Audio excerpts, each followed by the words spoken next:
کہ کچھ ڈاکو، خطرناک قسم کے ڈاکو جو رہزن تھے، لوگوں کو لوٹتے تھے اور لوٹ مار کیا کرتے تھے، قافلے پر مشتمل تھے، کسی جگہ سے گزر رہے تھے، رات کے اندھیرے گہرے ہو گئے اور انہیں کسی جگہ پڑاؤ کرنے کی ضرورت پیش آئی کہ تھوڑا سا یہاں آرام کرتے ہیں، اس کے بعد پھر آگے جا کے کسی اور کو جیسے لوٹنا ہے، جو بھی کرنا ہے۔ تو انہوں نے ایک دروازہ بجایا تو ایک شخص باہر نکلا اور ان کو یہ کہا، یعنی اس شخص کو ان ڈاکوؤں نے یہ کہا کہ ہم اللہ کی راہ کے مسافر ہیں، ہم اللہ کی راہ کے مسافر ہیں، ہمیں ایک رات یہاں آپ کے یہاں رکنے کی اجازت مل جائے تو ہمارے لیے ذرا آسانی ہو جائے۔ تو اللہ والے تو اس نے بولا ٹھیک ہے، کوئی مسئلہ نہیں، آپ آ جائیں ہمارے ساتھ رکیں۔ انہوں نے کمرہ پیش کیا، رات میں بہترین کھانے کا اہتمام کیا، ان کے لیے کھانے کا اہتمام، تھے ڈاکو لیکن یہاں پر کیا ہو رہا ہے، کھانے کا اہتمام ہو رہا ہے، ان کے کھانے کا اہتمام کیا گیا۔ انہوں نے کھانا کھایا، جو تھوڑا بہت بچا تھا اس کو اٹھا کے باہر ان کو پھر سونے کے لیے چھوڑ دیا گیا۔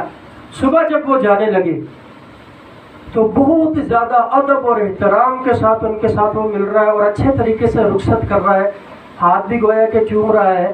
تو وہ حیران ہو رہے ہیں، یار یہ ہمارے ساتھ ہو کیا رہا ہے، کیونکہ ہم تو ڈاکو ہیں، اب وہ تو ان کو نیک بندہ سمجھ رہا ہے۔ تو انہوں نے آخر وجہ پوچھی کہ یار ہم بتاؤ تو صحیح، ایسا کیا ہے ہمارے اندر آپ کو جو نظر آیا ہے؟ کہا کہ حضرت بات یہ ہے کہ میرا بیٹا کئی سالوں سے بیمار تھا، میرا بیٹا کئی سالوں سے بیمار تھا۔ جب آپ لوگوں نے یہ کہا کہ ہم اللہ کی راہ کے مسافر ہیں اور میں نے آپ کو اپنے گھر میں جگہ دی، آپ کے لیے جو کھانے کا اہتمام کیا گیا تھا، اس کھانے میں سے جو آپ نے تھوڑا بہت جو بچایا تھا وہ آپ کا بچا ہوا جھوٹا کھانا میں نے اپنے بیٹے کو جا کے کھلایا ہے، اللہ تعالیٰ نے ایک ہی رات میں اس کو شفا عطا فرما دی۔ جب یہ واقعہ وہ سن رہے تھے ڈاکو، یقین کریں خدا کے خوف کی وجہ سے ان کی آنکھوں سے آنسو جاری ہو گئے اور انہوں نے اپنے وہ جو غلط افعال وہ کرتے تھے اس سارے غلط کاموں سے اسی وقت توبہ کی اور اللہ تعالیٰ کی بارگاہ میں رو رو کر یہ دعائیں کی کہ اللہ آج تک جو ہم گناہ کرتے رہے لیکن تو ستار ہے، تو پردہ فرمانے والا ہے، ہمارے عیبوں پر پردہ کرنے والا، ستار ہمارے گناہوں کو چھپانے والا ہے، تو غفار بھی ہے، ہمارے گناہوں کو معاف بھی کر دے۔ تو یوں ان کو گویا کہ توبہ کی توفیق ملی۔ تو یہ جھوٹے کی دیکھیں برکت، مسلمانوں کے جھوٹے کی برکت، اللہ تبارک و تعالی ہم سب کو بھی توفیق عطا فرمائے۔ ضمناً چلے باتیں تو بہت ساری ہیں، آپ کی ترغیب کے لیے ایک چلے حدیث پاک سنا دیتا ہوں، اس کے بعد پھر غوث اعظم رضی اللہ تعالی عنہ کا تھوڑا سا ذکر کر لیں گے۔ میرے آقا صلی اللہ علیہ وسلم ایک دفعہ اپنے کاشانہ اقدس سے باہر تشریف لائے۔ پیارے آقا صلی اللہ علیہ وسلم کے ہونٹوں پر مسکراہٹ پھیلی ہوئی ہے۔ صحابہ کرام علیہم رضوان نے پوچھا یا رسول اللہ مسکرانے کی وجہ کیا ہے؟ پیارے آقا صلی اللہ علیہ وسلم نے فرمایا ابھی ابھی جبرائیل میرے پاس تشریف لائے تھے اور یہ کہہ رہے تھے کہ اے اللہ کے نبی، اللہ تعالیٰ آپ پر سلام بھیجتا ہے، آپ کو سلام کہتا ہے، اور یہ ارشاد فرماتا ہے کہ اے میرے نبی، آپ کا جو امتی آپ پر ایک مرتبہ درود پاک پڑھے گا تو اس کے لیے 10 نیکیاں لکھی جائیں گی، اس کے 10 گناہ مٹا دیے جائیں گے، اس کے 10 درجات بلند کر دیے جائیں گے۔ یہ ایک مرتبہ درود پاک پڑھنے کی فضیلت ہے۔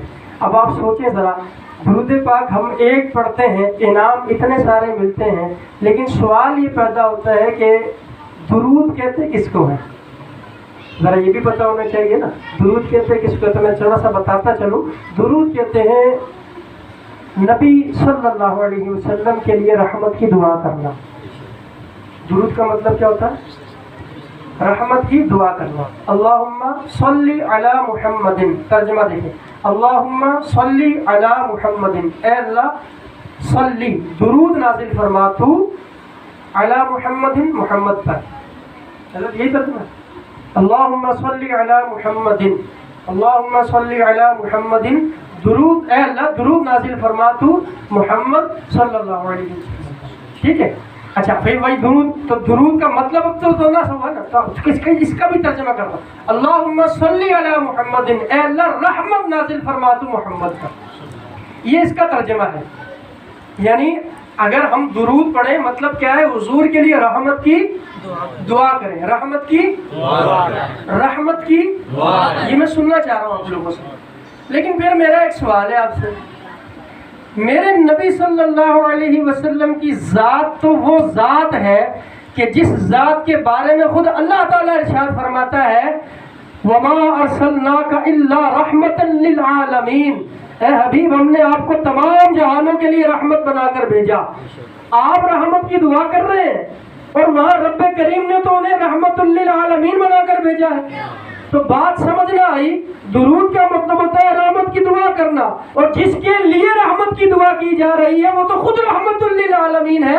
بات سمجھنا آئی. جب حدیث دوبارہ دیکھی، جو ایک دفعہ درود پاک پڑھتا ہے اس کے لیے 10 نیکیاں لکھی جاتی ہیں. ارے نبی کو رحمت کی ضرورت نہیں ہے، ان کو وہ دعاؤں کے محتاج نہیں ہے، وہ تو خود رحمت للعالمین ہے. بھلا تو امتی کا ہو رہا ہے. فرمایا کہ جو ایک مرتبہ درود پاک پڑھتا ہے اس کے لیے 10 نیکیاں لکھی جائیں گی اور 10 گناہ مٹا دیے جائیں گے اور 10 درجات بلند کر دیے جائیں گے. اب اسی حدیث کو عشق کے انداز میں ذرا سنیں اور سمجھیں کہ ہوا کیا. اگر ایک امتی نے ایک مرتبہ درود پاک پڑھا تو گویا ہوا یوں کہ سیدھی جانب والا فرشتہ نیکیاں لکھنا شروع کر دیتا ہے، الٹی جانب والا فرشتہ گناہ مٹانا شروع کر دیتا ہے اور رب درجے بلند کرنا شروع کر دیتا ہے. یہ ایک مرتبہ درود پاک پڑھنے کی شان ہے. تو ہمیں چاہیے کہ ہم اپنی زندگیوں میں درود پاک کو لازمی شامل کریں. بلکہ کوئی بھی اگر انسان دعا مانگتا ہے تو اس کو چاہیے کہ اول آخر درود پاک پڑھے. کوئی بھی وظیفہ اگر کوئی بتاتا ہے میں تو ہم وہ کہتے ہیں بھائی اللہ اول آخر درود پاک پڑھنا. تو درود پاک کی فضیلت ہے اور یقین جانیے یہ ہمارے اپنے لیے. اور درود ابراہیمی سب سے افضل درود پاک ہے. درود ابراہیمی سب سے افضل درود پاک ہے. اور آگے بھی بتاتا جب درود ابراہیمی اگر کوئی پڑھتا ہے نا 500 دفعہ پڑھ لے روز، جتنا بھی مشکل کام اٹکا ہوا وہ حل ہو جائے گا. اگر کوئی 100 مرتبہ پڑھنے کا عادی ہو جائے اس کو کسی فیشن کی ضرورت نہیں پڑے گی. نور انشاءاللہ اس کے چہرے پر یقیناً ظاہر ہو جائے گا. اچھا چلے میں اس میں عقیدے کی ایک بات کرتا چلوں کہ درود پاک کے بارے میں اللہ تبارک و تعالیٰ ارشاد فرماتا ہے ان اللہ وملائکتہ یصلون علی النبی. یہ آپ سب آیت سنتے ہیں کہ بے شک اللہ تبارک و تعالیٰ اور اس کے فرشتے نبی پر درود بھیجتے ہیں. یا ایھا الذین آمنوا صلوا علیہ وسلموا تسلیما. اے ایمان والو تم بھی نبی کریم صلی اللہ علیہ وسلم پر درود اور خوب سلام بھیجو. ٹھیک ہے. اب ہوتا بعض اوقات یہ ہے کہ ہمارے جو مقررین ہوتے ہیں یا جو نقیب محفل وغیرہ ہوتے ہیں یہ گویا کہ اس طرح بیان کرتے ہیں چیزوں کو، فضیلتوں کو اس طرح بیان کرتے ہیں جو کہ بعض اوقات شرم درست نہیں ہوتی. جیسے میں سمجھانے کے لیے کہتا ہوں، دیکھیں اللہ تبارک و تعالی معبود ہے، ہم ہیں عابد، وہ معبود ہے. اللہ تبارک و تعالی کی عبادت کی جاتی ہے. یہ بات سمجھ آ رہی ہے؟ اللہ تعالیٰ کسی کی عبادت نہیں کرتا. یہ بات سمجھ آ رہی ہے؟ اب مقررین کیا ہوتے ہیں وہ کہتے ہیں کہ درود ایک ایسی عبادت ہے جو اللہ بھی کرتا ہے. یہ بات بالکل غلط ہے. شاید میری بات سمجھ رہی، تھوڑی علمی گفتگو ہو گئی، ذرا معذرت ہاتھ جوڑ کے تھوڑی علمی گفتگو تھی. یہ جملہ انتہائی قابل اعتراض ہے. بعض صورتوں میں کفر بھی ہو سکتا ہے یہ، کیونکہ اللہ تعالیٰ عبادت نہیں کرتا کسی کی. تو پھر سوال پیدا ہوگا پھر یہ درود پڑھنا تو ہے نا اللہ نے قرآن میں، تو اللہ تبارک و تعالیٰ درود پڑھتا نہیں ہے معذرت. اسی طرح اب میں اس کو سمجھاتا ہوں. جب بندے یا فرشتے ان کی طرف درود کی نسبت کی جائے گی تو مطلب یہ ہوگا کہ رحمت کی دعا کرتے ہیں. یعنی انسان اور فرشتے نبی کریم صلی اللہ علیہ وسلم کے لیے رحمت کی دعا کرتے ہیں. اور جب درود کی نسبت اللہ کی طرف کی جائے گی تو مطلب یہ ہوگا کہ اللہ تبارک و تعالیٰ اپنے نبی پر رحمتیں بھیجتا ہے، اپنے نبی پر رحمتیں بھیجتا ہے. یہ بات سمجھ آ رہی ہے نا؟ تو اب یوں نہیں کہنا چاہیے کہ درود ایک ایسی عبادت ہے، یعنی پھر وہ تھوڑا سا اس میں وہ کہتے ہیں اور اس کو چاشنی بخشتے